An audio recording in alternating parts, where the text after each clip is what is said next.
Pada awal 2026, Bekasi mendapatkan beberapa perbaikan layanan Transem.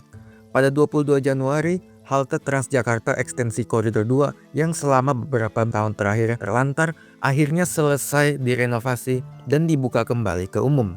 Rute 2B Pulau Gadung Harapan Indah yang dulunya menggunakan bus low deck sekarang beralih balik menggunakan bus high deck. Perubahan ini tentu meningkatkan kenyamanan penumpang 2B yang sekarang tidak kepanasan dan kehujanan jika mereka naik dan turun dari halte BRT. Namun dari segi kecepatan ya pengaruhnya tidak terlalu besar karena tidak ada jalur khusus. Saya hitung kecepatan rata-rata dari Pulau Gadung ke Raya Bekasi Pulau Gebang hanya 18 km per jam. Di bawah standar BRT yang seharusnya 20 km per jam, tapi ya 2B kan memang layanan non-BRT. Pada 7 Februari, Transjakarta melakukan modifikasi ke rute B25. Sekarang rute tersebut melalui Jalan Cut Mutia.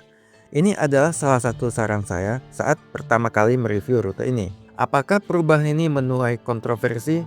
Yes, banyak yang komplain bahwa B25 sekarang lemot, macet-macetan. Tapi saya setuju sama perubahan ini karena B25 harus lebih fokus melayani tempat-tempat yang jauh dari stasiun KRL seperti perumahan Grand Galaxy, Mall Metropolitan, dan Universitas Gunadarma. Saat saya mencobai B25 ini, okupansinya untuk bus yang ke arah Jakarta pada jam sore, jam yang di saat mayoritas orang lagi pulang ke Bekasi ini lumayan. Ada sekitar 15 orang di dalam bus. Mungkin kita bisa cek lagi sebulan kemudian jika ada penambahan jumlah penumpang, tapi sejauh ini sih udah oke. Pada 10 Februari, pemerintah membuka layanan baru bernama Trans Beacon dengan rute Harapan Indah ke Terminal Bekasi.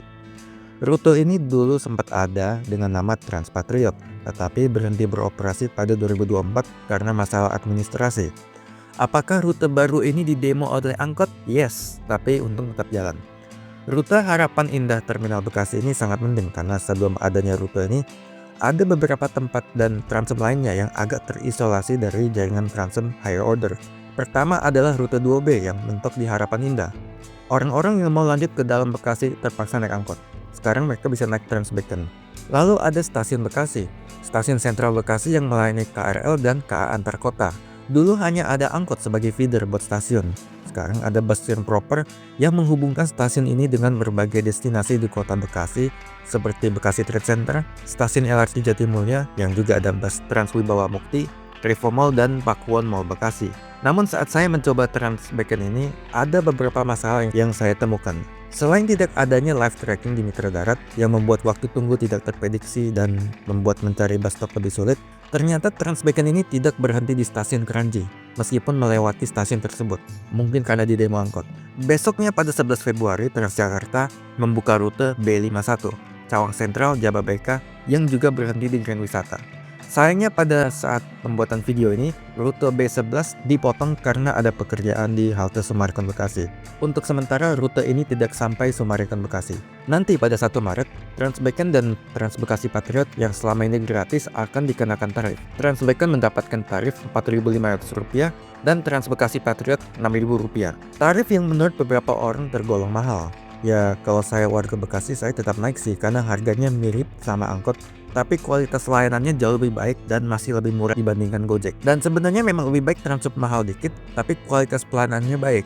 Waktu tunggu 10 menitan, ada live tracking, dibanding Transub murahan atau gratis, tapi kualitasnya ancur-ancuran. Headway sejam lebih, waktu operasional pendek, nggak ada live tracking. Tapi solusi yang lebih baik adalah tarif integrasi, Rp5.000 flat selama 90 menit dari tap-in pertama. Bandung aja yang kita tahu sendiri kualitas Transumnya seperti apa adalah tarif integrasi. Pengembangan ini tentu baik, tapi saya memiliki beberapa saran agar sistem Transum Bekasi lebih baik lagi. 1.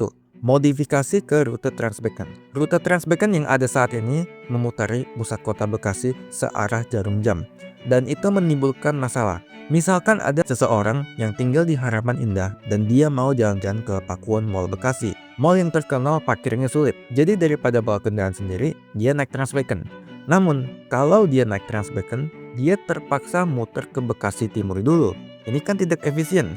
Saran saya, rute ini dipecah jadi 2. Koridor 1A arah jarum jam via stasiun Bekasi dan 1B arah lawan jarum jam via Pakuwon Mall. Selain itu, rute ini harus berhenti di stasiun Kranji.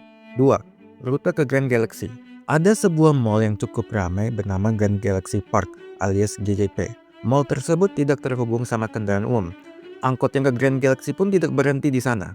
Oleh karena itu, harus dibuka rute Jati Asih Terminal Bekasi via Grand Galaxy agar mall dan perumahan tersebut terhubung langsung dengan Transjakarta dan Stasiun Bekasi.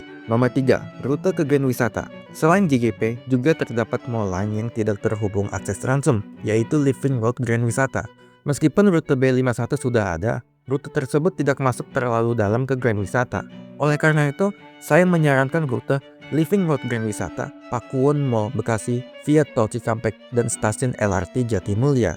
Nomor 4, rute ke Golden City Bekasi. Juga terdapat banyak perumahan padat yang terletak utara dari Summarecon Bekasi, seperti Golden City Bekasi. Dapat dibuat rute bus Golden City Bekasi, Stasiun LRT Bekasi Barat via Prima Harapan Regency, Summarecon Bekasi, Stasiun Bekasi, dan Jalan Ahmad Yani.